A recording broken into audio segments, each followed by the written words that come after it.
আভিসেনা নামে পরিচিত ইবনে সিনার বিখ্যাত ভেড়ার পরীক্ষা।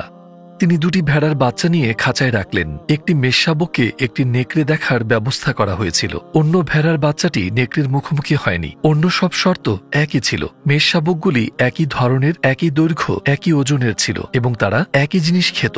কয়েক মাস পরে ইবনে সিনা একটি চমকপ্রদ সিদ্ধান্তে উপনীত হন। নেকড়ের মুখোমুখি হওয়া বাচ্চাটি মানসিক চাপ, ভয় এবং অস্থিরতার ফলে মারা গিয়েছিল। তবে অন্য বাচ্চাটি যে একই জিনিস খেয়েছিল, একই অবস্থায় ছিল, কিন্তু নেকড়ে দেখতে পায়নি, সে দিব্যি সুখে এবং শান্তিতে ছিল, ওজনেও কিছুটা বেড়েছিল। এই পরীক্ষায় ইবনে সিনা পর্যবেক্ষণ করার চেষ্টা করেছিলেন যে আমাদের অনুভূতিগুলি কিভাবে আমাদের শরীরকে মানসিকভাবে প্রভাবিত করে। এর ফলাফল কি? আমাদের অপ্রয়োজনীয় ভয়, ভিত্তিহীন দুশ্চিন্তা, মানসিক চাপ এসবই আমাদের শরীর ও স্বাস্থ্যের ক্ষতি করে। অন্য কথায়, আমরা যদি আমাদের মনের চাপকে পরিচালনা করতে না পারি, আমরা বেশি দিন বাঁচব না।